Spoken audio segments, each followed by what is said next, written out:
Hello दोस्तों, एक बार फिर से आप सभी लोगों का स्वागत है हमारे चैनल कॉमिक्स हीरो पर। दोस्तों, हमारी आज की कॉमिक्स है डायमंड कॉमिक्स की पेशकश चाचा चौधरी और राका सीरीज़ की कॉमिक्स, जिसका नाम है चाचा चौधरी और राका का तूफान।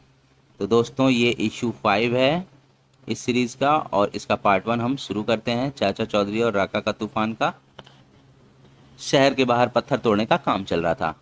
सतिया जल्दी हाथ चला, शाम होने तक अगर यह चट्टान नहीं टूटी तो ठेकेदार पैसे नहीं देगा। तभी घीसू बचो, धम ओह। पास के हाईवे पर चाचा जी, भोजन का वक्त हो गया। बस साबू, घर पहुंचकर हम पराठे और दही खाएंगे। बचाओ! किसकी पुकार? साबू आओ, बचाओ! उसे बचाना है। धीरज रखो, तुम्हें कुछ नहीं होगा। साबू अपनी मांसपेशियों की ताकत जुटाता है और आह, दोस्त जाओ, आपने मेरी जान बचाई, मैं हमेशा एहसानमंद रहूंगा। अपनी खरोंचों पर हल्दी लगाओ और गर्म दूध पियो। चाचा जी, मुझे अपने घर से धुआं उठता दिखाई दे रहा है। इसका मतलब तुम्हारी चाची तंदूरी में खाना पका रही है। कुछ दूर पर शहर के संकरे बाजार में एक कार आकर पूरा ने मकान के आगे खड़ी हुई। गच्चू, यह किसकी डबल रोटी को पकड़ लाया है? किस डबल रोटी को? धमाका सिंह, यह जापान के ओटो बुका हैं। तुमने चाचा चौधरी को जमीन चटाने के लिए मदद मांगी थी ना? ओटो बुका उपयुक्त आदमी है। जब राका जैसा डाकू चाचा चौधरी के सामने ना टिक सका तो यह जापानी कद्दू उसका क्या बिगाड़ लेगा? वह घंटी क्यों बजा रहा है? Ton ton. ओटोबुका बोलते नहीं, वह घंटी बजाकर विचारों का आदान प्रदान करते हैं। घंटी बजाकर उन्होंने पूछा, राका क्या बला है? राका एक खूंखार डाकू था। उस पर गजब यह कि उसने वैद्यराज चक्रमाचार का अद्भुत अर्क पी रखा था, जिसके कारण वह मर नहीं सकता था। राका जिधर जाता वहां त्राही त्राही मच जाती, लोग दहशत से इधर उधर भागते। चाचा चौधरी और साबू ने निर्दयी डाकू को ललकारा और लड़ाई हुई। टन टन।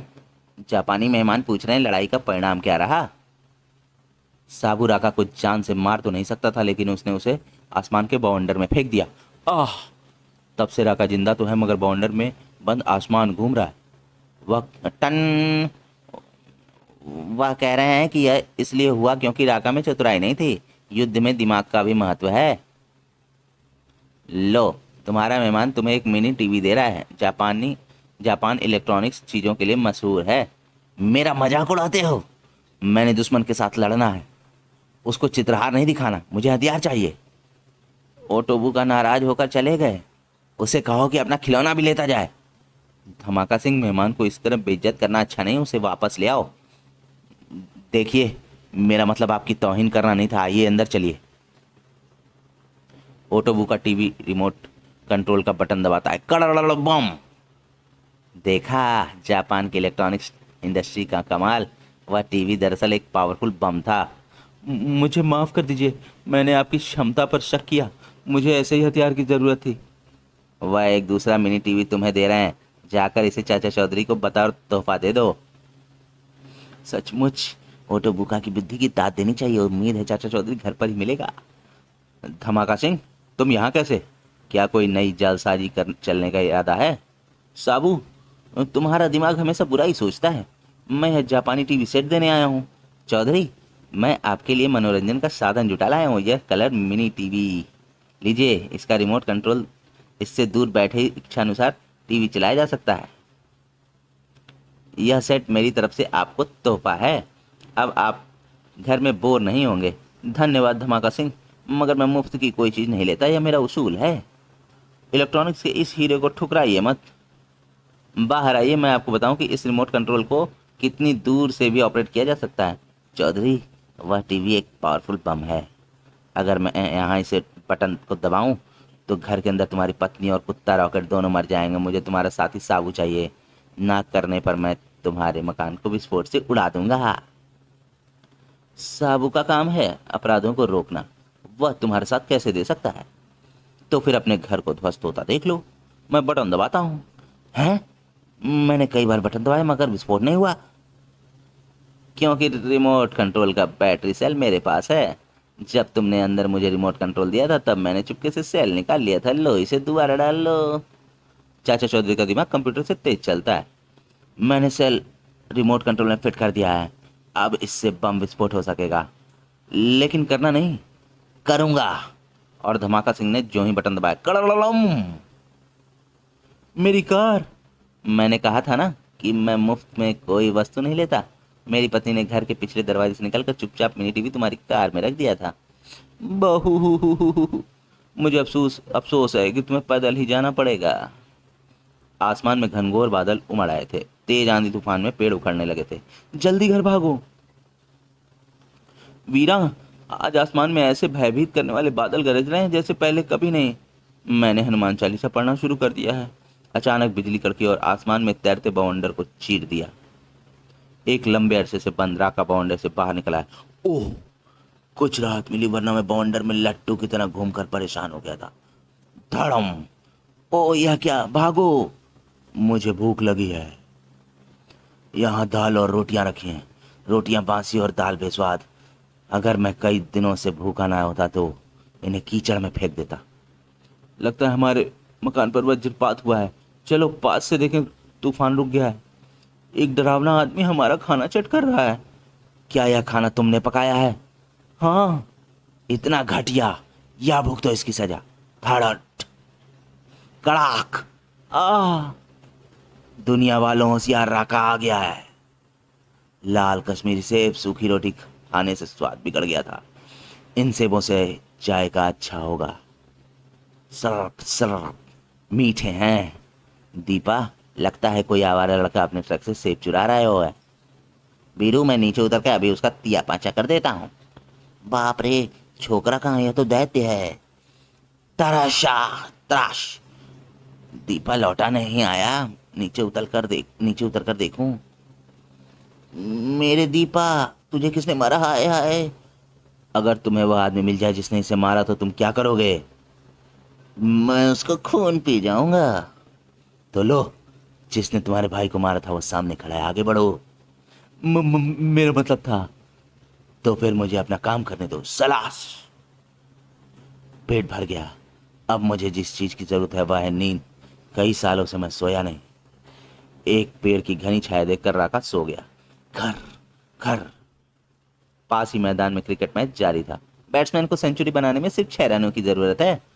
कुछ 99 के स्कोर पर आउट होते देखे गए हैं। सटाक, छक्का। उसकी सेंचुरी पूरी हो गई। डाब। इधर हमारी गेंद आई है। यह तो नहीं, यही है, मुझे दो। लो। कड़ाक। राका ने गेंद को मुट्ठी में बंद करके खींच दिया। उसने हमारी गेंद के छोटे टुकड़े कर दिए। उसकी यह बेहूदगी। तुम लोगों ने मेरी प्रिय नींद में दखल डाला। तुम्हें इसकी सजा भुगतनी होगी। खटाक। भागो। त्राश। आऊ। भागो, मार डाला, बचो। शाबू, यह शोरगुल कैसा? क्यों भाई, तुम्हारे जिस्म पर ये कैसा खून? क्या दंगा फसाद हो गया?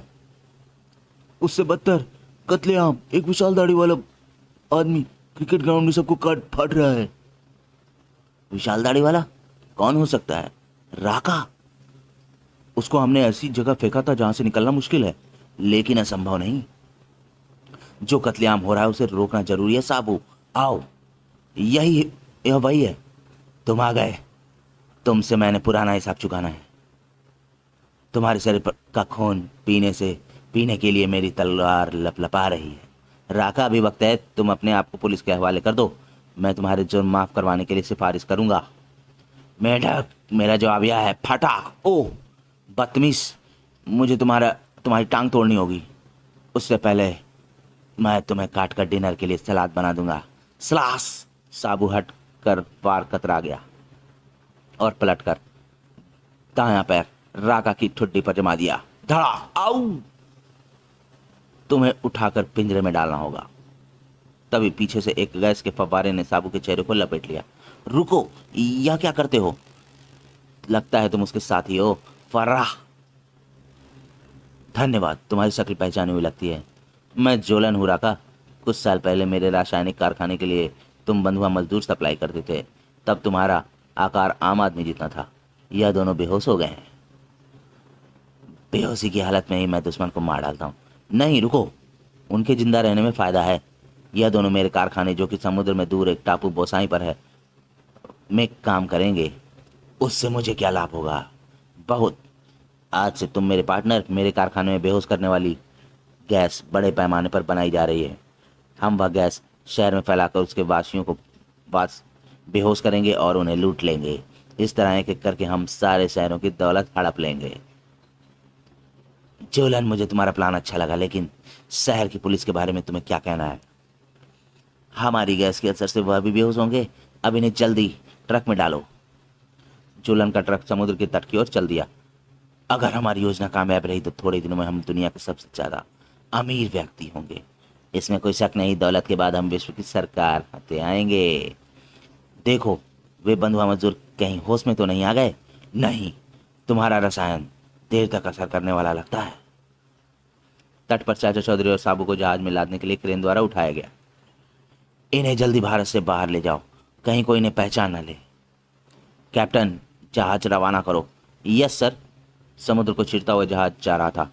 एक अज्ञात टापू पर होने के कारण हमारी गतिविधियों की जानकारी किसी को नहीं होगी। वह देखो, बोसाई द्वीप काफी हरा भरा है। जोलन, चाचा चौधरी और साबू को अब होश आया। जब होश आया तो उन्होंने अपने आप को जंजीरों से बंधा पाया।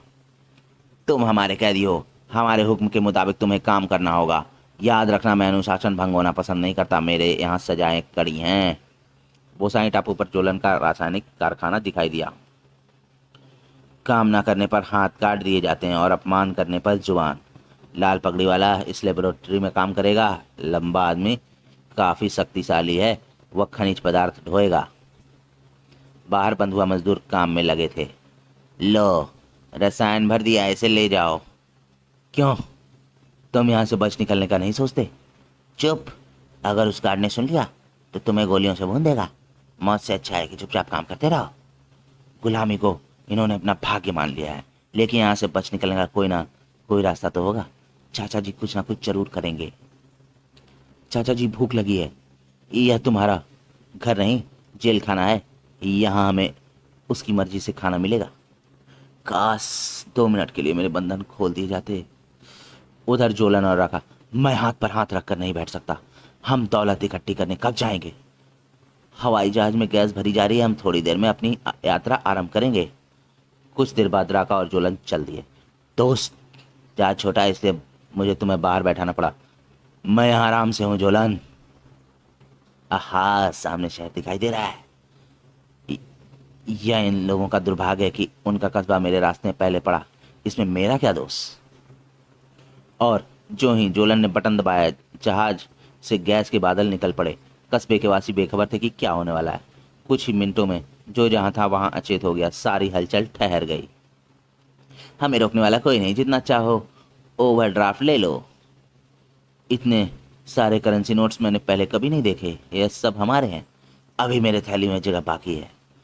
अभी हमने शहर की दूसरी सड़कों को भी जगहों को भी लूटना है। ऐसे खूबसूरत और कीमती जेवरात पाकर किसका दिल खुश नहीं होगा? सुनार जब जागेगा तो पछताएगा। सारे जेवर गायब मिलेंगे। दोस्तों, हमारा चाचा चौधरी और राका का तूफान का पार्ट 1 यहीं पर समाप्त होता है। और अब मिलते हैं इसके पार्ट 2 में, जिसका लिंक आपको इसके डिस्क्रिप्शन में मिल जाएगा। आप इसे वहाँ पर खोलकर पढ़ सकते हैं। आपको ये कॉमिक्स कैसी लगी हमें कमेंट सेक्शन में ज़रूर बताएं और हमारे चैनल को ज़रूर सब्सक्राइब करें। धन्यवाद।